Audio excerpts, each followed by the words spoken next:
ഈശോ മിശിഹായ്ക്ക് സ്തുതിയായിരിക്കട്ടെ. ഞാൻ മാണിപ്പറമ്പിലച്ചൻ. മരിയൻ ധ്യാനം 88. മറിയത്തിന്റെ കലാലയത്തിലിരുന്ന് ക്രിസ്തുവിന്റെ മുഖത്തെക്കുറിച്ച് ധ്യാനിക്കുക. അതാണ് തിരുവചന ജപമാല അഥവാ തെയോത്തോക്കസിന്റെ വചനക്കൊന്ത. നമ്മളൊരു തുടക്കം മുതൽ കർത്തൃ പ്രാർത്ഥന അങ്ങനെ പറഞ്ഞിങ്ങനെ പഠിച്ചു വരികയായിരുന്നു. നമ്മൾ ചെറിയൊരു ചാട്ടം ചാടുകയാണ്. ഇപ്പോ ഒക്ടോബർ മാസം വരികയാണല്ലോ. പല പള്ളികളിലും സഭകളിലുമൊക്കെ കൊന്തമാസമായിട്ട് ജപമാല മാസമായിട്ട് ആചരിക്കുകയാണ്. അതിന്റെ കാരണങ്ങളൊക്കെ നിങ്ങൾക്ക് അറിയാം. ഒക്ടോബർ 17 തീയതിയാണ് മുസ്ലിംസിനെതിരെയുള്ള ഇസ്ലാമിനെതിരെയുള്ള സഭയുടെ ഒരു യുദ്ധം ജയിച്ചത്, ലപ്പാന്റെ യുദ്ധം. അത് അപ്പോൾ ഒക്ടോബർ 17 ജപമാലയുടെ വിജയം, അത് ജപമാല മറിയത്തിന്റെ മധ്യസ്ഥ ശക്തി കൊണ്ടാണ് സംഭവിച്ചതെന്ന് അറിഞ്ഞതുകൊണ്ട് ഒക്ടോബർ 17 തീയതി ജപമാല തിരുനാൾ ആഘോഷിച്ചു. പിന്നെ അത് ആ മാസം മുഴുവൻ ആചരിക്കാൻ തുടങ്ങി. ഒരു ലത്തീൻ പാരമ്പര്യമാണ്. എന്നാൽ നമുക്കറിയാം മറ്റ് പല സഭകളിലും ഈ പാരമ്പര്യം സ്വീകരിച്ചിട്ടുണ്ട്. നല്ല പാരമ്പര്യമായിട്ട് തന്നെയാണ് എനിക്ക് തോന്നിയിരിക്കുന്നത്. ഈ ജപമാലയിൽ ലിറ്റനി എന്ന് പറഞ്ഞ ലുത്തനിയ 54 വാഴ്ത്തുമൊഴികളാണ് ഈ ലുത്തനിയ ലിപ്പിയുള്ളത്. 54 അത് പല ഘട്ടങ്ങളായിട്ട് വന്നതാണ്. ആ ലുത്തനിയയിലെ ഓരോ വാഴ്ത്തുമൊഴിയെയും കുറിച്ച് ധ്യാനിക്കാൻ ഞാൻ ആഗ്രഹിക്കുകയാണ്. അപ്പോൾ ഇന്ന് മുതൽ എല്ലാ ദിവസവും ഓരോ ലിറ്റനിയിലെ ഓരോ വാഴ്ത്തുമൊഴി 54 എണ്ണം ഉണ്ട്. അപ്പൊ 54 ദിവസത്തേക്ക് നമുക്ക് തുടർച്ചയായിട്ട്. അതിനു മുമ്പ് ഓരോന്നെടുക്കുന്നതിന് മുമ്പ് ഈ വാഴ്ത്തുമൊഴികളുടെ ഒരു ചരിത്രം കൂടി അറിയണം. വാഴ്ത്തുമൊഴികൾ എങ്ങനെയാണ് ഉണ്ടായത്, അതെല്ലാം ബൈബിളിൽ അടിസ്ഥാനമിട്ടതാണ്. ഈ വാഴ്ത്തുമൊഴികളൊക്കെ, മറിയത്തിനെ കുറിച്ചുള്ള വാഴ്ത്തുമൊഴികൾ അത് ബൈബിളിലുള്ളതാണ്, ബൈബിൾ അടിസ്ഥാനമിട്ടതാണ്. പക്ഷെ അതിന്റെ ചരിത്രം കൂടി അറിഞ്ഞാലേ നമുക്ക് മനസ്സിലാക്കാൻ പറ്റൂ. അപ്പൊ നമ്മളൊരു 10-60 ദിവസത്തേക്ക് ഈ തിരുവചനക്കൊന്ത വചനക്കൊന്തയിലെ ലുത്തിനിയ, നമ്മുടെ ജപമാലയിൽ ലുത്തിനിയ, അതിലത്തെ ഓരോ വാഴ്ത്തുമൊഴികളെയും കുറിച്ച് ധ്യാനിക്കുകയാണ്.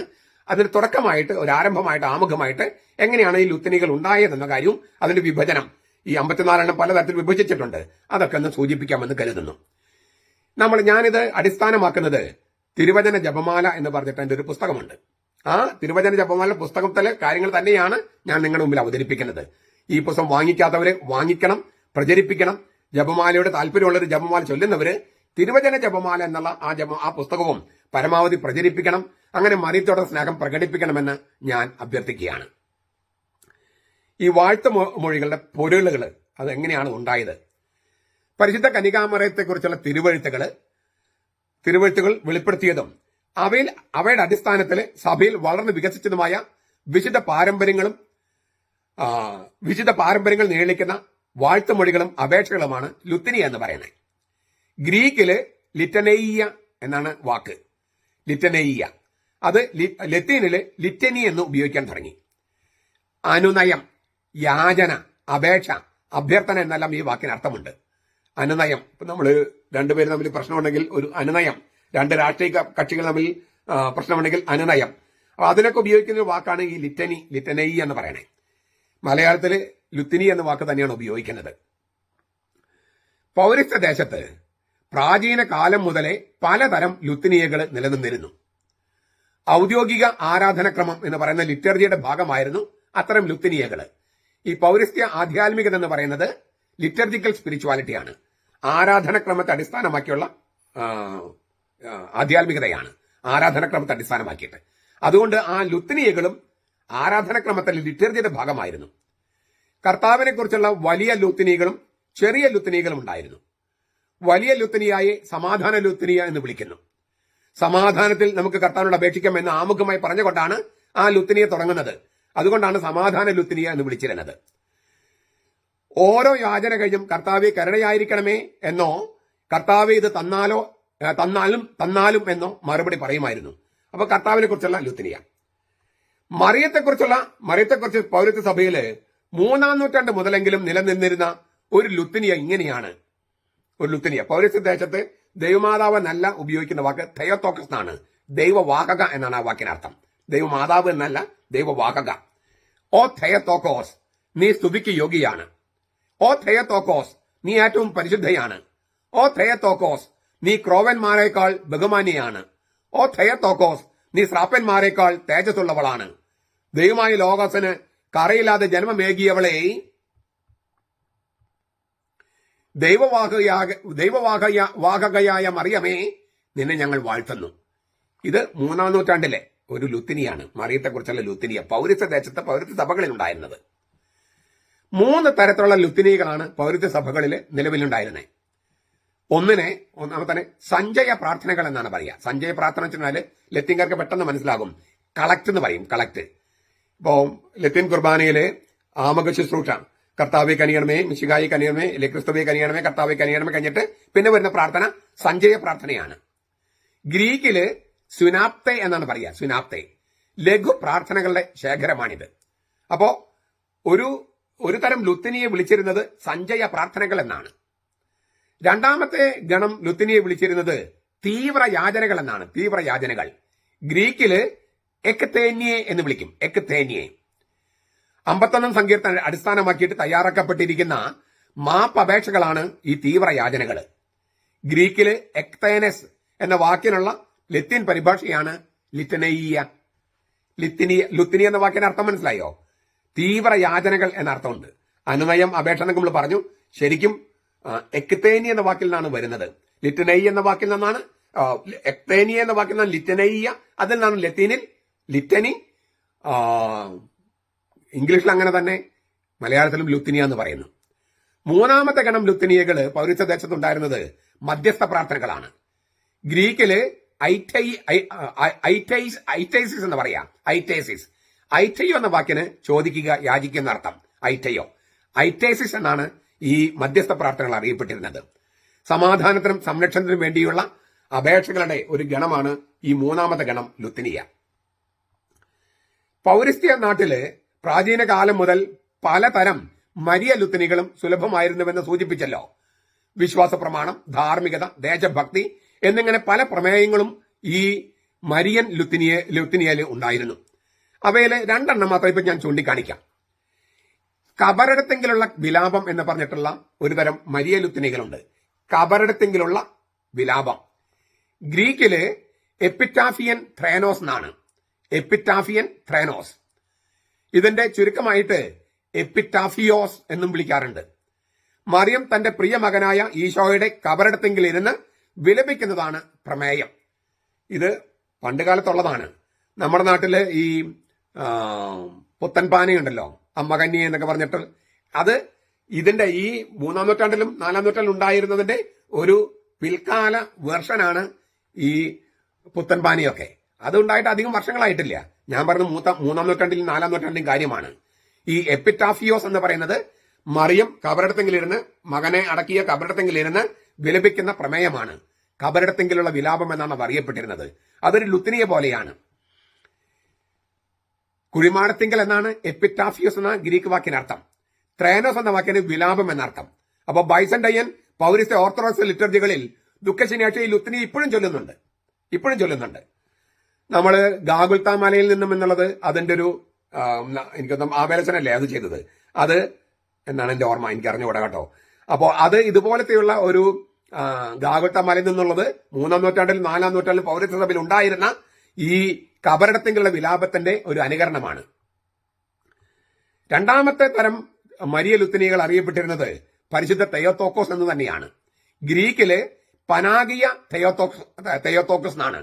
പനാഗിയ, പാൻ എന്ന് വെച്ചാൽ എല്ലാം, സർവം ശുദ്ധ എന്നാണ് ആ വാക്കിനർത്ഥം. Pan Hagia.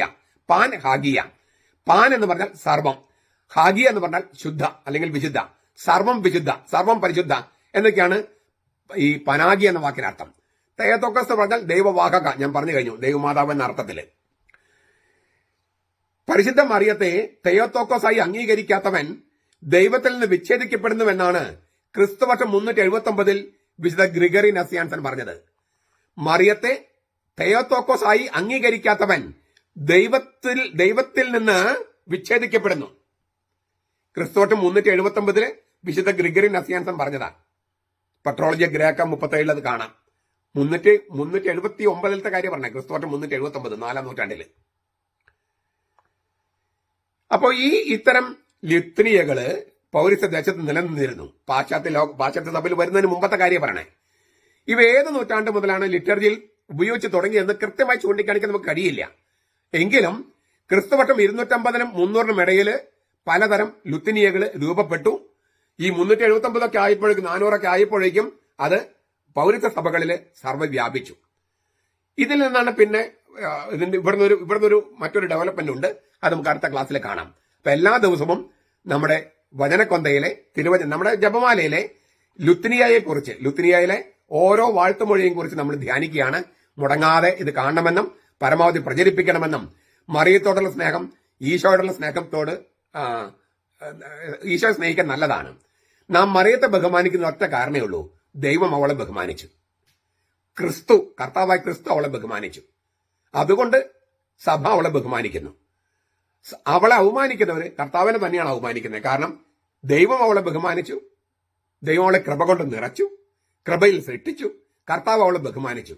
നമ്മൾ അതുകൊണ്ട് കർത്താവ് ബഹുമാനിച്ചവളെ നമ്മൾ ബഹുമാനിക്കുന്നു, കർത്താവ് സ്തുതിച്ചവളെ നമ്മൾ സ്തുതിക്കുന്നു. തിരുവചനത്തിന് അടിസ്ഥാനമിട്ടാണ് ചെയ്യുന്നത്. അതിനാൽ മറിയത്തിനെതിരെ പ്രവർത്തിക്കുന്നവർക്കെതിരെയുള്ള നമ്മുടെ ആയുധം ഈ തിരുവചന ജപമാലയാകട്ടെ. അതുകൊണ്ട് തിരുവചന ജപമാല തന്നെ ഞാൻ തയ്യാറാക്കിയത്. തിരുവചനത്തിൽ അടിസ്ഥാനമിട്ട ജപമാല. അത് വെറൊരു ഭക്തകൃത്യമല്ല, തിരുവചനത്തിൽ അടിസ്ഥാനമിട്ടതാണ്. അത് പാശ്ചാത്യ ലോകത്താണ് ഈ ജപമാല അന്തിമമായിട്ട് രൂപപ്പെട്ടതെങ്കിലും പൗരസ്ത്യ ദേശത്താണ് അതിന്റെ വിത്തുകൾ കിടക്കുന്നത്. അത് ഒന്ന് ജനങ്ങളെ ബോധ്യപ്പെടുത്തുക കൂടിയാണ് ഈ തിരുവചന ജപമാല എന്ന പുസ്തകത്തിന്റെ ലക്ഷ്യം.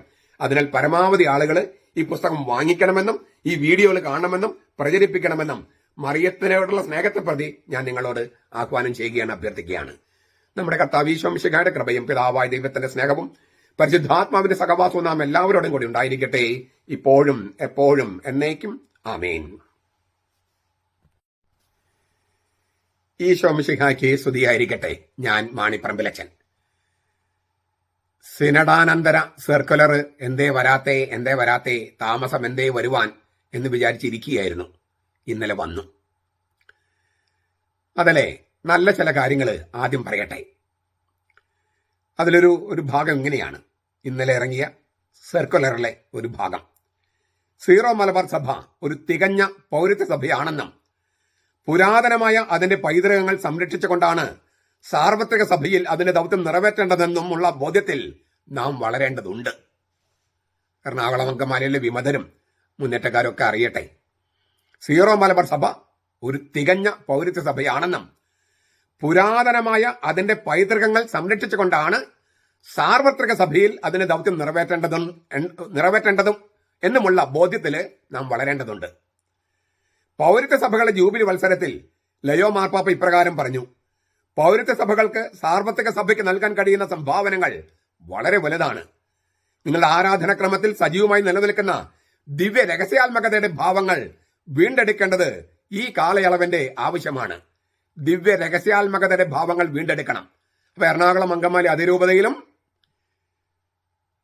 ദേവാലയ തിരശീല, ദേവാലയ വിരി അത് വേണമെന്ന് ഞാൻ പല പ്രാവശ്യം പറഞ്ഞിട്ടുണ്ട്. മറ്റു രൂപതകളിലും വേണം, എറണാകുളത്തും വേണം. അത് ദിവ്യ രഹസ്യാത്മകതയുടെ ഭാവങ്ങൾ വീണ്ടെടുക്കണമെന്ന് ലയോ മാർപ്പാപ്പ പറഞ്ഞിരിക്കുന്നു. ആ ദിവ്യ രഹസ്യാത്മകതയുടെ ഏറ്റവും വലിയ പ്രകാശനമാണ് ഈ ദേവാലയ വിരി. അതിനൊരുപാട് അർത്ഥമുണ്ട്. ഞാൻ പല പ്രാവശ്യം അതിന്റെ അർത്ഥം പറഞ്ഞിട്ടുണ്ട് ഹെബ്രായ ലേഖനത്തിന്റെ വെളിച്ചത്തില്. പൗരസ്ത്യ ആരാധനാക്രമങ്ങൾ വീണ്ടെടുക്കുകയും നിലനിർത്തുകയും ചെയ്യണം. പ്രായോഗികതയുടെയോ സൗകര്യത്തിന്റെയോ പേരിൽ അവയെ നഷ്ടപ്പെടുത്തരുത്. നമ്മുടെ സഭയുടെ പൗരസ്ത്യ തനിമയും ആരാധനാക്രമത്തിന്റെ വൈശിഷ്ട്യവും പഠിക്കാൻ നാം തയ്യാറാകുമ്പോൾ ഐക്യശ്രമങ്ങൾ ഫലവത്താകും. ഈ എന്റെ വീഡിയോസിനുള്ള ഒരു അംഗീകാരമായിട്ടാണ് ഈ സിനഡ് പിതാക്കന്മാരുടെ ഈ സർക്കുലറിലെ ഈ ഭാഗത്ത് ഞാൻ കാണുന്നത്. പൗരത്വ സഭകളുടെ പൈതൃകം, സ്വത്വബോധം, പുരാതനമായ അതിന്റെ പൈതൃകം, അതാണ് ഞാൻ പഠിപ്പിച്ചുകൊണ്ടിരിക്കുന്നത്. ആ ലിറ്റർജിയുടെ മഹത്വമാണ് ഞാൻ പഠിപ്പിക്കുന്നത്. അതേസമയം ഈ ലിറ്റർജിക്കെതിരെയുള്ള മുന്നേറ്റങ്ങൾക്കെതിരെ ശക്തമായി പ്രതികരിക്കുകയും ചെയ്യുന്നു. അത് ഈ പ്രബോധനത്തിന്റെ ഭാഗമാണ്. പൗരസ്ത്യ സഭകളുടെ, പ്രത്യേകിച്ച് സീറോ മലബാർ സഭയുടെ ലിറ്റർജിക്കെതിരെ വളരെ ശക്തമായ ഒരു മുന്നേറ്റം നടക്കുന്നുണ്ട്. അതുകൊണ്ട് തന്നെ ഞാൻ അതിനെ എതിർക്കാനായിട്ട് അതിശക്തമായി ഞാൻ ഇടപെടുന്നു. പൗരസ്ത്യ ലിറ്റർജിയെക്കുറിച്ചുള്ള എന്റെ പ്രബോധന പരമ്പര തുടരണമെന്നും ലിറ്റർജിക്ക് തുരങ്കം വെക്കുന്നവർക്കെതിരെയുള്ള ആശയ പോരാട്ടം തുടരണമെന്നും സിനഡ് പിതാക്കന്മാർ പറഞ്ഞത് എനിക്ക് വ്യക്തിപരമായിട്ട് ഏറെ പ്രോത്സാഹനം നൽകുന്നതാണ്. എല്ലാ മെത്രാന്മാരോടും മേജർ ആർച്ച് ബിഷപ്പിനോടും വികാരി മെത്രാപ്പോലിത്തയോടും അദ്ദേഹം സിനഡിന്റെ സെക്രട്ടറിക്കാണല്ലോ, എല്ലാ മെത്രാപ്പോലിത്തമാരുടെയും മെത്രാന്മാരോടും ഞാൻ നന്ദി അറിയിക്കുകയാണ്. നിങ്ങൾ പറഞ്ഞ കാര്യം ഞാൻ ഒന്നുകൂടി നിങ്ങളെ തന്നെ ഓർമ്മപ്പെടുത്തുകയാണ്. പ്രായോഗികതയുടെയോ സൗകര്യത്തിന്റെയോ പേരിൽ പൗരസ്ത്യ ആരാധനക്രമങ്ങളെ നഷ്ടപ്പെടുത്തരുത്. നമ്മുടെ സഭയുടെ പൗരസ്ത്യ തനിമയും ആരാധനാക്രമത്തിന്റെ വൈശിഷ്ട്യവും പഠിക്കാൻ നിങ്ങളും തയ്യാറാകണം. അപ്പോഴാണ് ഐക്യശ്രമങ്ങൾ ഫലവത്താകുക. കുറെ പേര് പഠിക്കുന്നുണ്ട്. എന്റെ വീഡിയോസിന് താഴെ വരുന്നവര് ഒരുപാട് പേര് പഠിക്കുന്നുണ്ട്. അവർ പറഞ്ഞിട്ടുണ്ട്, അച്ഛന്റെ വീഡിയോസിലൂടെയാണ് എന്താണ് ലിറ്റർജി, എന്താണ് സഭ, എന്താണ് ദൈവജനം, ഇങ്ങനെ കാര്യങ്ങളൊക്കെ മനസ്സിലായതെന്ന്. ആഴമേറിയ പ്രബോധനമാണ്. മെത്രാന്മാർ ഒരുപാട് പേര് കാണുന്നുണ്ടെന്നും എനിക്കറിയാം. അത് നല്ല ശ്രമമാണ്, ഐക്യശ്രമങ്ങളാണ്. നമുക്ക് മുന്നോട്ട് പോകാം. അപ്പോൾ ഇങ്ങനെ ഒരു പ്രോത്സാഹനം നൽകുന്ന തരത്തിൽ പൗരസ്ത്യ സഭകളെ കുറിച്ചുള്ള മൊത്തത്തിലുള്ള ആ പ്രസ്താവനയിൽ എന്നെ പോലുള്ള, ഞാൻ മാത്രമല്ല കേട്ടോ, എന്നെ പോലുള്ള ഒരുപാട് പേര് ഈ ശ്രമങ്ങളുമായിട്ട് രംഗത്തുണ്ട്. അവരെയെല്ലാം പ്രോത്സാഹിപ്പിക്കുന്ന തരത്തിൽ നിങ്ങൾ സിനഡിൽ സർക്കുലർ എഴുതിയത് ഒത്തിരി നന്നായി. അതിന് നന്ദി അറിയിക്കുകയാണ്. രണ്ടാമതൊരു നല്ല കാര്യം കൂടി പറയട്ടെ. ലോകത്തിന്റെ വിവിധ ഭാഗങ്ങളിൽ രൂപതകൾ സ്ഥാപിക്കാനും ആചാരപാലന സൗകര്യങ്ങൾ ഏർപ്പെടുത്താനും സാധിച്ചപ്പോഴും പരിശുദ്ധ കുർബാനയുടെ അർപ്പണത്തെ സംബന്ധിച്ച് നിലനിന്നിരുന്ന വ്യത്യസ്തതകൾ നമ്മുടെ ഐക്യബോധത്തെ ദോഷകരമായി ബാധിച്ചിരുന്നു. ഇതിന് പരിഹാരമായിട്ടായിരുന്നു സിനഡ് തീരുമാനിച്ചതും സ്ലൈസ് സിംഹാസനം അംഗീകരിച്ചതുമായ ഏകീകൃത അർപ്പണ രീതി നടപ്പിലാക്കാൻ സഭ ആഗ്രഹിച്ചത്. എന്നിട്ട് ഒരു വാചകം കൂടി കഴിഞ്ഞിട്ട് പറയാണ്, പരിശുദ്ധ പിതാവ് അന്തിമ തീരുമാനം അറിയിച്ചു കഴിഞ്ഞ ഏകീകൃത വിശുദ്ധ കുർബാന അർപ്പണ രീതി സീറോ മലബാർ സഭയിൽ ഉടനീളം മാറ്റമില്ലാതെ തുടരുന്നതാണ്. ഇത് എഴുതിയതും നന്നായി. ഇതൊക്കെ മുമ്പത്തെ സർക്കുലറും ഉള്ളത് തന്നെ, വേഡിങ് അല്പം മാറ്റിയിട്ടുണ്ടെന്നേ ഉള്ളൂ. എങ്കിലും അത് ഇവിടെ എഴുതിയത് വീണ്ടും നന്നായി. അപ്പൊ ഇത് സർക്കുലറിന്റെ നല്ല വശങ്ങൾ. മറ്റു നല്ല ചില വശങ്ങളൊക്കെ സർക്കുലർ ഇറങ്ങുന്നതിന് മുമ്പുള്ള അതിരൂപതകള്, മെത്രാപ്പൊലീത്തമാര്, അതൊക്കെ ഞാൻ ഇന്നലെ പറഞ്ഞിട്ടുള്ളത് കൊണ്ട് അതിലേക്ക് കടക്കുന്നില്ല. ഇനി ഈ സർക്കുലറിലെ ചില പ്രശ്നങ്ങൾ ചൂണ്ടിക്കാണിക്കാൻ ആഗ്രഹിക്കുകയാണ്. ഒരു നിരൂപണം അല്ലെങ്കിൽ വിമർശനാത്മക പഠനം എന്ന് പറഞ്ഞാൽ രണ്ടു വശം പറയണല്ലോ. അതിനു മുമ്പ് ആ നിരൂപണത്തിന് മുമ്പ് ഇന്നലെ ഉണ്ടായ ഒരു രസകരമായ ഒരു അനുഭവം ഞാൻ പറയാം.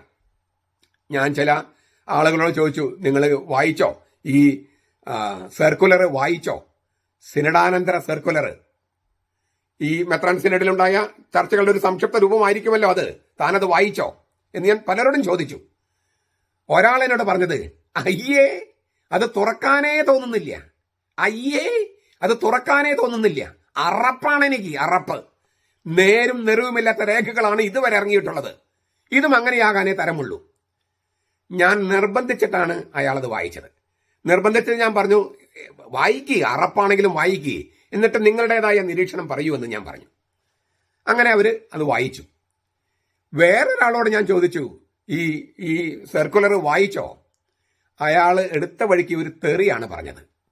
ഞാൻ ആ തെറി ഇവിടെ ആവർത്തിക്കുന്നില്ല, കാരണം സഭ്യമായ ഭാഷ ഉപയോഗിക്കണമെന്നാണല്ലോ എല്ലാവരും പറയുന്നത്. ഒരു തെറിയാണ് പറഞ്ഞത്. ആ തെറി, അദ്ദേഹം പറഞ്ഞ തെറി ഇവിടെ ഞാൻ പറയുന്നില്ല. സഭ്യമല്ലാത്ത ഭാഷ ഉപയോഗിക്കരുത് എന്ന് വിചാരിച്ചിട്ടാണ് പറയാത്തത്. അതൊരു സൈറ്റേഷനാണ്. വേണം, ഞാൻ പറഞ്ഞതല്ല, എനിക്ക് വേണമെങ്കിൽ പറയാം, എങ്കിലും ഞാൻ പറയുന്നില്ല. പച്ച തെറി പറയുകയാണ് ചെയ്തത്. അതുവരെ അഭിമന്യ പിതാവേ, പരമാനന്ദ പിതാവേ എന്നൊക്കെ വിളിച്ചിരുന്ന ആളുകളാണ് ഈ പച്ച തെറി വിളിക്കുന്നത്. ആരെ? പിതാക്കന്മാരെ, മെത്രാന്മാരെ. എന്ന് വെച്ചാൽ മെത്രാന്മാരുടെ നിലവാരം വളരെ താഴെ പോയിരിക്കുന്നു.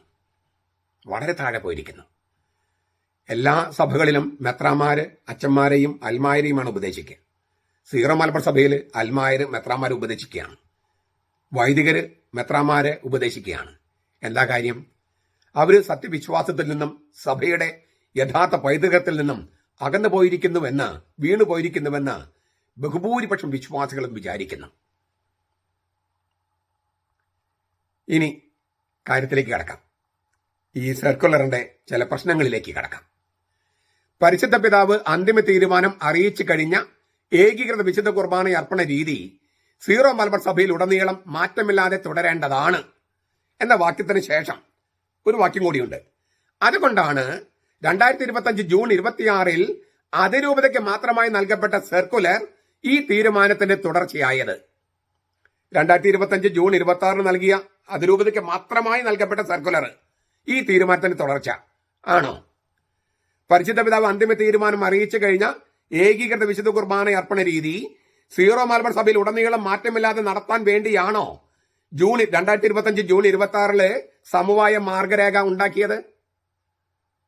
ആയിരുന്നെങ്കിൽ, പരിശുദ്ധ പിതാവിനോട് അല്പമെങ്കിലും സ്നേഹമുണ്ടായിരുന്നെങ്കിൽ ഷെഡ്യൂൾഡ് സമയത്ത് ഒരു കുർബാനയെങ്കിലും സഭയുടെ കുർബാന വേണമെന്ന് തീരുമാനമെടുക്കുമായിരുന്നില്ലേ? അതിന് സമയപരിധിയും വെക്കുമായിരുന്നില്ലേ? രൂപതയ്ക്ക് മൊത്തത്തിൽ ഒഴിവുകഴിവ് കൊടുക്കുന്ന തരത്തിലുള്ള ഒരു സമവായ മാർഗരേഖ തയ്യാറാക്കാൻ ഒരു മെത്രാൻ അധികാരമുണ്ടോ? അങ്ങനെ ചെയ്ത കരിയിൽ പിതാവിനെ സ്ഥാനഭ്രഷ്ടനാക്കിയതിന് നാം സാക്ഷികളല്ലേ? ഏതാനും പള്ളികളിലെ ഉച്ചയുറക്ക കുർബാന ചൊല്ലുന്നതും മറ്റനേകം പള്ളികളിൽ ഇല്ലിസിറ്റ് കുർബാന ചൊല്ലുന്നതുമാണോ പരിശുദ്ധ പിതാവിന്റെ തീരുമാനം നടപ്പാക്കാനുള്ള മാർഗം? ഇത് ഘട്ടം ഘട്ടമായി നടപ്പാക്കുമെന്ന് നിങ്ങൾ പറയുന്നു. ഞാൻ പറയുന്നു, ഇപ്പോഴുള്ള അസമയത്ത കുർബാന പോലും, അസമയത്തുള്ള ഏകീകൃത കുർബാന പോലും ഘട്ടം ഘട്ടമായി നിർത്തലാക്കും.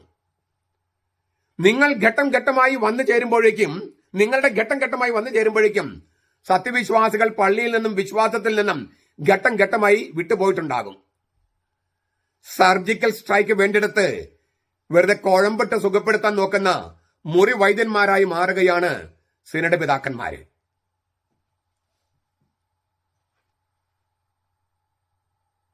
എന്നാലും അതിലൊരു വാചകം നന്നായിട്ട് എഴുതിയിട്ടുണ്ട് കേട്ടോ.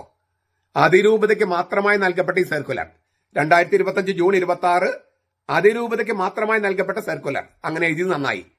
ഇരിങ്ങാലക്കുടയിൽ പകുതിയോളം പേര് ഈ ഉച്ചയുറക്കം കഴിഞ്ഞിട്ട് കുളിക്കാതെയുള്ള പല്ല് തേക്കാണ്ടുള്ള കുർബാനയുണ്ടല്ലോ, അവിടെയും വേണം, ഇരിങ്ങാലക്കുടയും വേണമെന്ന് നിവേദനം കൊടുത്തിട്ടുണ്ട്. അവിടെ വെള്ളം കിട്ടാൻ ഇച്ചിരി പാടാണ്, ചിലയിടത്തൊക്കെ ഉപ്പുവെള്ളമാണ്. അപ്പൊ കുളിക്കാനും പല്ല് തേക്കാനും പ്രയാസ. ഉച്ചയുറക്കം കഴിഞ്ഞിട്ട് എഴുന്നേറ്റ് വരുമോ പല്ല് തേക്കാതെ, മുഖം കഴുകാതെ, കുളിക്കാതെ ഒരു കുർബാന അങ്ങ് ചൊല്ലിക്കൊടുക്കുക, ബാക്കിയുള്ളതൊക്കെ ഇല്ലിസിറ്റ് കുർബാന ചൊല്ലുക. അങ്ങനെ ഞങ്ങൾക്കും അവകാശം വേണം, അതാണ് യഥാർത്ഥ സ്വാതന്ത്ര്യം എന്നൊക്കെ പറഞ്ഞിട്ട് ഒരു നിവേദനം കൊടുത്തിട്ടുണ്ട്. അത് കണ്ടിട്ടായിരിക്കണം ഈ 2025 ജൂൺ 26 അതിരൂപതയ്ക്ക്, എറണാകുളം അങ്കമാലി അതിരൂപതയ്ക്ക് മാത്രമായി നൽകപ്പെട്ട സർക്കുലർ എന്ന് അവിടെ എഴുതിയിട്ടുണ്ട്. അപ്പൊ മറ്റുള്ള രൂപതക്കാര് ഈ ഉച്ചയുറക്ക കുർബാന കണ്ട് കൊതിക്കണ്ട, അങ്ങനെ ഒരു വ്യാമോഹം വേണ്ട എന്നാണ് ഈ പറഞ്ഞതിന്റെ അർത്ഥം. ഈ സർക്കുലർ മറ്റൊരു വാചകം, കുർബാന ക്രൈസ്തവ ജീവിതത്തിന്റെ ഉറവിടവും പരകോടിയുമാണ്. രണ്ടാം വത്തിക്കാൻ സുഗനദോസും കത്തോലിക്ക സഭയുടെ മതബോധനവും രേഖപ്പെടുത്തിയിട്ടുള്ളത് അങ്ങനെ തന്നെ പകർത്തി വെച്ചിരിക്കുകയാണ്. അത് നന്നായി, വളരെ നന്നായി. പക്ഷേ ഇത് എഴുതിയ നിങ്ങൾ ഇത് വിശ്വസിക്കുന്നുണ്ടെന്ന് ഭൂരിഭാഗം വിശ്വാസികളും വിശ്വസിക്കുന്നില്ല. ഇത് എഴുതിയ നിങ്ങൾ ഇത് വിശ്വസിക്കുന്നുണ്ടെന്ന് ഭൂരിഭാഗം വിശ്വാസികളും വിശ്വസിക്കുന്നില്ല. അതൊക്കെ ഒരു പറ്റിക്കൽ എന്നാണ് അവരുടെ പക്ഷം. പാവപ്പെട്ട വിശ്വാസികളെ കബളിപ്പിക്കാനുള്ള ഒരു പരിപാടി. ഈ കുർബാന ക്രൈസ്തവ ജീവിതത്തിന്റെ ഉറവിടവും പരകോടിയുമാണ് എന്ന് നിങ്ങൾ വിശ്വസിക്കുന്നെങ്കിൽ അതിനെതിരെയുള്ള ആക്രമണങ്ങൾ ഉണ്ടായപ്പോൾ, അത് കണ്ടപ്പോൾ നിങ്ങൾ ഇങ്ങനെയാണോ പ്രതികരിക്കുമായിരുന്നേ? ഈ സർക്കുലർ നിങ്ങൾ എഴുതിയിരിക്കുകയാണ്, നമ്മുടെ സഭയിൽ പരിശുദ്ധ കുർബാനയെ അവഹേളിക്കുന്ന ചില സംഭവങ്ങൾ ഉണ്ടായത് നമ്മെ ഏറെ വേദനിപ്പിക്കുന്നു. ആർക്ക് വേദന? എത്രമാർക്കോ? വേദനയുണ്ടായെങ്കിൽ വേദന മാറാനുള്ള മരുന്നും ഉണ്ടായിരുന്നല്ലോ. ആ മരുന്നെടുത്തോ? ഇല്ലല്ലോ. വേദനിച്ചത് കർത്താവിനും കർത്താവിന്റെ ആളുകൾക്കുമാണ്. ഈ സർക്കുലർ എഴുതിയവർക്കാണെന്ന് വിശ്വാസികൾ വിശ്വസിക്കുന്നില്ല. അവർക്ക് ശരിക്കും വേദനിച്ചെങ്കിൽ അവർ ശക്തമായ നടപടികൾ എടുത്തേനെ, വിശ്വാസികളുടെ മാനം കാത്തേനെ, കർത്താവിനെ നിന്ദിക്കാൻ അനുവദിക്കുമായിരുന്നില്ല. വീണ്ടും സർക്കുലറിൽ ഒരു വചനം, അത് അനേകർക്ക് ഉതപ്പിന് കാരണമായി. ഏത്? പരിശുദ്ധ കുർബാനയെ അവഹേളിക്കുന്ന സംഗതി. ഇതിന് മാനുഷികമായി പരിഹാരങ്ങൾ അപര്യാപ്തമാണ്. എന്ത് മാനുഷികമായി പരിഹാരങ്ങളാണ് നിങ്ങൾ ഇതുവരെ എടുത്തത്? പര്യാപ്തമാണോ അപര്യാപ്തമാണോ എന്ന് അറിയാൻ എന്ത് മാനുഷിക നടപടികളാണ്, പരിഹാരക്രിയകളാണ് നിങ്ങൾ എടുത്തത്? ഏതെങ്കിലും ഒരു നടപടി ചൂണ്ടിക്കാണിക്കാമോ? ഏതെങ്കിലും ഒരു നടപടി, എന്തെങ്കിലും ഒരു മാനുഷിക നടപടി എടുത്താലല്ലേ പര്യാപ്തമാണോ അപര്യാപ്തമാണോ എന്നൊക്കെ അറിയാൻ പറ്റൂ. ഈ ഉതപ്പ് ഇപ്പോഴും തുടരുകയല്ലേ? ഇല്ലിസിറ്റ് കുർബാന തുടരുകയല്ലേ? നിങ്ങളിത് വിശ്വസിക്കുന്നെങ്കിൽ ഈ 2025 ജൂണിലെ സർക്കുലറിലെ സമവായ മാർഗരേഖ ഇറക്കുമായിരുന്നോ? ആ സമവായ മാർഗരേഖ ഇറക്കിയിട്ട് അതിനെതിരെ 3 മണിക്കോ 3:30 മാത്രം ഏകീകൃത കുർബാന മതിയെന്ന് മുന്നേറ്റക്കാരൻ പറഞ്ഞപ്പോൾ എന്തേ നിങ്ങളത് തിരുത്തിയില്ല? അങ്ങനെയല്ല, ഞാൻ എഴുതിയതുപോലെയാണ് ചെയ്യേണ്ടത് എന്ന് എന്തുകൊണ്ട് തിരുത്തിയില്ല? അപ്പോൾ ഉതപ്പിന് കാരണം കൊടുക്കുന്നത് ഈ ആഭിചാര കുർബാന നിന്ദിച്ചവർ മാത്രമല്ല, അതിനോട് സമരസപ്പെട്ടു പോകുന്ന സഭാ നേതൃത്വവുമാണ്. നിങ്ങൾക്കെതിരെയാണ് എഴുതിയിരിക്കുന്നത്. കുർബാന ക്രൈസ്തവ വിജയത്തിന് ഉറവിടവും പരകോടിയുമാണ് നിങ്ങൾ എഴുതിയിട്ട് ആ എഴുത്തിന് ചേരുന്ന തരത്തിലല്ല നിങ്ങളുടെ പ്രവൃത്തികൾ. അവിടെയാണ് പ്രശ്നം കിടക്കുന്നത്. പരിശുദ്ധ കുർബാനയെ നിന്ദിച്ചാൽ എടുക്കേണ്ട നടപടികൾ അക്കമിട്ട് കാനൻ നിയമത്തിൽ രേഖപ്പെടുത്തിയിട്ടില്ലേ? മാനുഷികമായി എടുക്കേണ്ട നടപടികൾ എന്തേ ആ മാനുഷിക നടപടികൾ നിങ്ങൾ എടുക്കാതിരുന്നത്? കാനൻ നിയമത്തിൽ അക്കമിട്ട് എഴുതിയിട്ടില്ലേ പരിശുദ്ധ കുർബാനയെ നിന്ദിച്ചാൽ എന്തൊക്കെ ചെയ്യണമെന്ന്? നിങ്ങൾ ഇനി കാനൻ നിയമം വിശ്വസിക്കുന്നില്ലെങ്കിൽ അത് റദ്ദാക്കൂ. ചില നേരത്ത് നിങ്ങൾ കാനൻ നിയമം ഉപയോഗിച്ച് ആളുകളെ പീഡിപ്പിക്കുന്നുണ്ടല്ലോ. എന്തേ കൂടുതൽ ഗൗരവമായി കുറ്റകൃത്യം ചെയ്തവരുടെ കാര്യത്തിൽ അത് ഗവനിക്കാതിരിക്കുന്നത്? അത് ശരിയാണോ?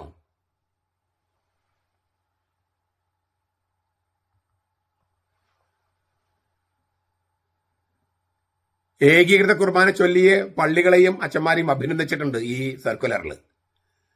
ഉച്ചയുറക്കത്തിന് ശേഷം ഉറക്കച്ചടവോടെ കുളിക്കാതെ വന്ന് ചൊല്ലുന്ന കുർബാന, ഏകീകൃത കുർബാന, അതിനെ അഭിനന്ദിച്ചിട്ടുണ്ട്. പോട്ടെ, പകുതിയോളം പള്ളികളിൽ ഈ ഉച്ചയുറക്ക കുർബാന പോലും ചൊല്ലിയിട്ടില്ല. അതേക്കുറിച്ച് ഒരു അക്ഷരം എഴുതിയിട്ടുണ്ടോ? ഘട്ടം ഘട്ടമായി നടപ്പാക്കാനുള്ള ഉത്തരവാദിത്തം മേജർ ആർച്ച് ബിഷപ്പിനും വികാരി മെത്രാപ്പൊലീത്തയ്ക്കും ഉണ്ട് എന്നൊരു വാചകമല്ലാതെ എന്തെങ്കിലും കാര്യം ഈ പകുതിയോളം പള്ളികളിൽ ഈ ഏകീകൃത കുർബാന ചൊല്ലാത്ത സ്ഥലത്ത് ചൊല്ലണമെന്ന് എഴുതിയിട്ടുണ്ടോ?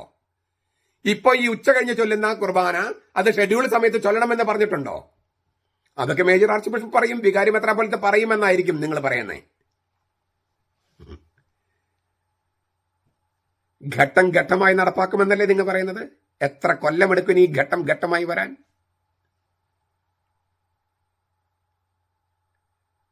വിശ്വാസികളുടെ ഉതപ്പ് എന്ന് നിങ്ങൾ പറഞ്ഞു അല്ലേ? വിശ്വാസികൾക്ക് ഉതപ്പുണ്ട്. ആ ഉതപ്പ് എത്രയും പെട്ടെന്ന് മാറ്റിയില്ലെങ്കിൽ അവർ വിശ്വാസത്തിൽ പ്രശ്നമുണ്ടാകില്ലേ? അപ്പൊ നിങ്ങൾ ഘട്ടം ഘട്ടമായി 10-15 കൊല്ലം എടുത്തിട്ട് ഇത് നടപ്പാക്കാൻ തയ്യാറായാൽ ഈ ഉതപ്പ് മൂലം അനേകർ വീണു പോകില്ലേ? വിശ്വാസത്തിൽ നിന്നും സഭയിൽ നിന്നും വീണു പോകില്ലേ? നിങ്ങൾ തന്നെ പറയുന്നു 50,000 പേര് പോയി, 40,000 പേര് പോയി. നിങ്ങളുടെ കുറ്റം കൊണ്ടല്ലേ കൂടുതലും പോയത്? നിങ്ങളുടെ കുറ്റം കൊണ്ടല്ലേ കൂടുതൽ പേര് പോയത്? ഈ ഘട്ടം ഘട്ടമായി എന്നുള്ള സംഗതി വന്നപ്പോൾ നിങ്ങളിൽ മെത്രാന്മാരിൽ ഒരാൾ പറഞ്ഞത് ഇനിയൊരു 10-15 കൊല്ലം ഇങ്ങനെ അങ്ങ് പോകുന്നതാണ്. നിങ്ങൾ തന്നെ പറഞ്ഞതാണ്, മെത്രാന്മാരിൽ ഒരാൾ പറഞ്ഞതാണ്. നിങ്ങളും കേട്ടിട്ടുണ്ടാകും. അതായത് ഇപ്പോ എറണാകുളത്ത് നടക്കുന്ന ഈ വഴുവഴപ്പൻ രീതി ഉണ്ടല്ലോ, ഒഴുക്കൻ മറ്റുള്ള രീതി, വേണമെങ്കിൽ ഒരു ഉച്ചയുറക്ക കുർബാന ചൊല്ലാം, അത് ഏകീകൃത വേണമെങ്കിൽ ചൊല്ലാം, ഒരു കടത്ത് കഴിക്കുന്ന പോലെ ചൊല്ലാം. അങ്ങനെ ഇപ്പോൾ നടക്കുന്ന ഒരു തരം രീതി ഉണ്ടല്ലോ, ആർക്കും ചേരാത്ത ഒരു രീതി, കത്തോലിക്കർക്കോ ക്രിസ്ത്യാനികൾക്കോ ചേരാത്ത ഒരു രീതി, കർത്താവിനോ സഭയ്ക്കോ ചേരാത്ത ഒരു രീതിയുണ്ട് എറണാകുളത്ത്. അതൊരു 10-15 കൊല്ലം അങ്ങ് പോകും. 99 നിങ്ങൾ തീരുമാനിച്ചിട്ട് 2021 വരെ നടപ്പാക്കാതെ പോയതുപോലെ ഇനി 10-15 കൊല്ലം ഇതുപോലെ അങ്ങ് പോകും. അങ്ങനെ 10-15 കൊല്ലം കഴിയുമ്പോൾ ഒരു സിനഡിൽ പിന്നെയും തീരുമാനിക്കും എറണാകുളത്ത് നടപ്പാക്കണം. അപ്പോൾ വിമതരും മുന്നേറ്റക്കാരും കോലവും കുപ്പിയും പെപ്പർ സ്പ്രേയുമായിട്ട് ചില വൃത്തികെട്ട പെണ്ണുങ്ങളുമായിട്ട് തെരുവിലിറങ്ങും. വീണ്ടും ഉതപ്പും ഇടർച്ചയും തുടരും. ഇതൊരു തുടർക്കഥയാകും. അതാണ് അവർക്ക് വേണ്ടതും. പിന്നെ നിങ്ങൾ എഴുതിയിരിക്കുകയാണ്, സിനഡിൽ സർക്കുലറിൽ എഴുതിയിരിക്കുകയാണ്, പരിശുദ്ധ റൂഹായെ ശ്രമിച്ച് സഭയ്ക്ക് വിധേയപ്പെടുകയാണത്രേ ഐക്യത്തിലേക്കുള്ള വഴി. ഇത് എഴുതിയവര് അങ്ങനെ ചെയ്തിരുന്നെങ്കിൽ സഭയിൽ പണ്ടേക്ക് പണ്ടേ ഐക്യത ഉണ്ടാകുമായിരുന്നില്ലേ? പരിശുദ്ധ റൂഹായെ ശ്രവിക്കുകയോ സഭാതലവനായ മാർപ്പാപ്പയ്ക്ക് വിധേയപ്പെടുകയോ ചെയ്യാത്തത് കൊണ്ടല്ലേ ഐക്യമുണ്ടാകാത്തത്? അതിന്റെ ദുരന്തമല്ലേ നമ്മൾ അനുഭവിക്കുന്നത്? പരിശുദ്ധ റൂഹായെ ശ്രവിച്ചാൽ പ്രശ്നമുണ്ടാകും, മാർപ്പാപ്പയ്ക്ക് വിധേയപ്പെട്ടാൽ പ്രശ്നമുണ്ടാകും. എന്താണ് പ്രശ്നം? പരിശുദ്ധ റൂഹായ്ക്ക് വിധേയപ്പെട്ടാൽ നമ്മുടെ തോന്നിയാസം നടക്കില്ല, നമ്മുടെ ഈഗോ നമ്മുടെ സ്വാർത്ഥത അത് നടക്കില്ല. മാർപ്പാപ്പയ്ക്ക് വിധേയപ്പെട്ടാൽ വ്യാജ പ്രബോധനങ്ങൾ നൽകാനോ ശീഷ്മയുണ്ടാക്കാനോ കഴിയില്ല. പ്രശ്നമുണ്ടാകാതിരിക്കാൻ വേണ്ടിയാണ് നിങ്ങൾ പരിശുദ്ധാത്മാവിനെ പടിക്ക് പുറത്തു നിർത്തിയിരിക്കുന്നത്, അവന് വിധേയപ്പെടാതെ നിൽക്കുന്നത്. പരിശുദ്ധ റൂഹായെ നിങ്ങൾ ശ്രമിച്ചിരുന്നെങ്കിൽ ഈ സർക്കുലറിൽ നിങ്ങൾ ഇങ്ങനെയാണോ രേഖപ്പെടുത്തുക? നിങ്ങൾ എന്താ രേഖപ്പെടുത്തിയിരിക്കുന്ന അറിയാമോ? പരിശുദ്ധ കുർബാനയ്ക്ക് നേരെ ഉണ്ടായ അവഹേളനത്തിന് പരിഹാരം ചെയ്യാനായി 2025 സെപ്റ്റംബർ 12 വെള്ളിയാഴ്ച സഭ മുഴുവനിലും 1 മണിക്കൂർ ദിവ്യകാരുണ്യ ആരാധന നടത്തണം. പരിശുദ്ധ കുർബാനയ്ക്ക് നേരെ ഉണ്ടായ അവഹേളനത്തിന് പരിഹാരം ചെയ്യാനായി 2025 സെപ്റ്റംബർ 12 വെള്ളിയാഴ്ച സഭ മുഴുവനിലും 1 മണിക്കൂർ ദിവ്യകാരുണ്യ ആരാധന. സീറോ മലബാർ സഭ മുഴുവനിലും 33 വൈദികര് 18 മണിക്കൂറാണ് ആഭിചാര കുർബാന ചെയ്തത്. 18 മണിക്കൂർ. അതിന് പരിഹാരം എന്താണ്? 1 മണിക്കൂർ ആരാധന. അപ്പോൾ 66 വൈദികര് 36 മണിക്കൂർ ആഭിചാര കുർബാന അർപ്പിച്ചാൽ 2 മണിക്കൂർ ആരാധന. ഗംഭീരായിട്ടുണ്ട്. എന്തൊരു സന്തുലിതാവസ്ഥ, എന്തൊരു അനുപാതം. 33 വൈദികര് 18 മണിക്കൂർ ആഭിചാര കുർബാന അർപ്പിച്ചതിന് പരിഹാരം 1 മണിക്കൂർ ആരാധന. 66 വൈദികര് 36 മണിക്കൂർ ആഭിചാര കുർബാന അർപ്പിച്ചാൽ 2 മണിക്കൂർ ദിവ്യകാരുണ്യ ആരാധന. ഗംഭീരായുണ്ട്, വളരെ ഗംഭീരം, നല്ല അനുപാത. എങ്കിലും ആ വൈദികരെല്ലാം കുർബാനയെ അവഹേളിച്ചുവെന്ന് നിങ്ങൾ രേഖയിൽ എഴുതിയല്ലോ, അതിന് മനസ്സുണ്ടായല്ലോ.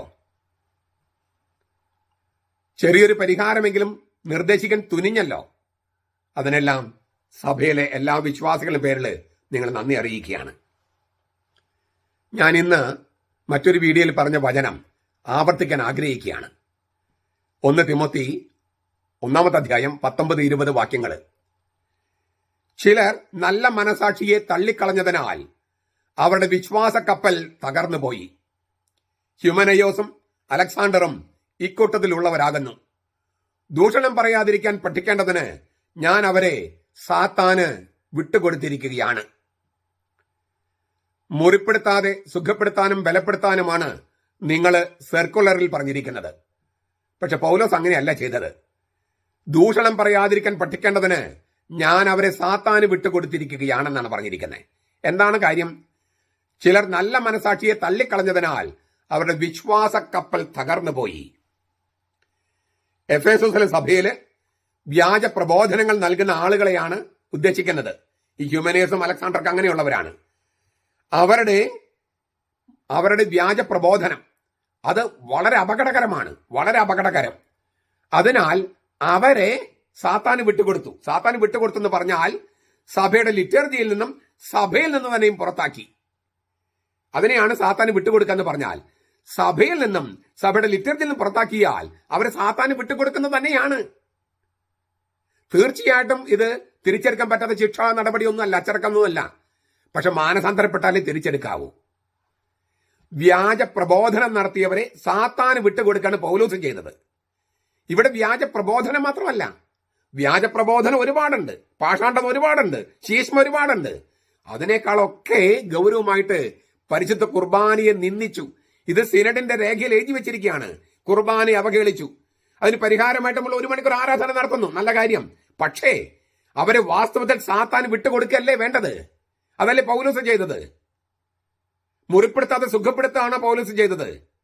സഭയിൽ നിന്നും സഭയുടെ ലിറ്ററേച്ചറിൽ നിന്നും പുറത്താക്കി മാനസാന്തരപ്പെട്ടാൽ തിരിച്ചെടുക്കുക.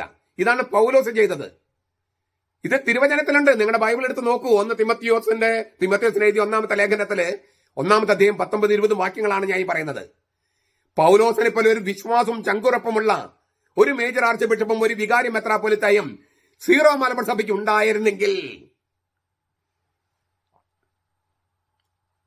നമ്മുടെ കർത്താവ് ഈശോ മിശിഹായുടെ കൃപയും പിതാവായ ദൈവത്തിന്റെ സ്നേഹവും പരിശുദ്ധാത്മാവിന്റെ സഹവാസവും നാം എല്ലാവരോടും കൂടി ഉണ്ടായിരിക്കട്ടെ, ഇപ്പോഴും എപ്പോഴും എന്നേക്കും. ആമേൻ.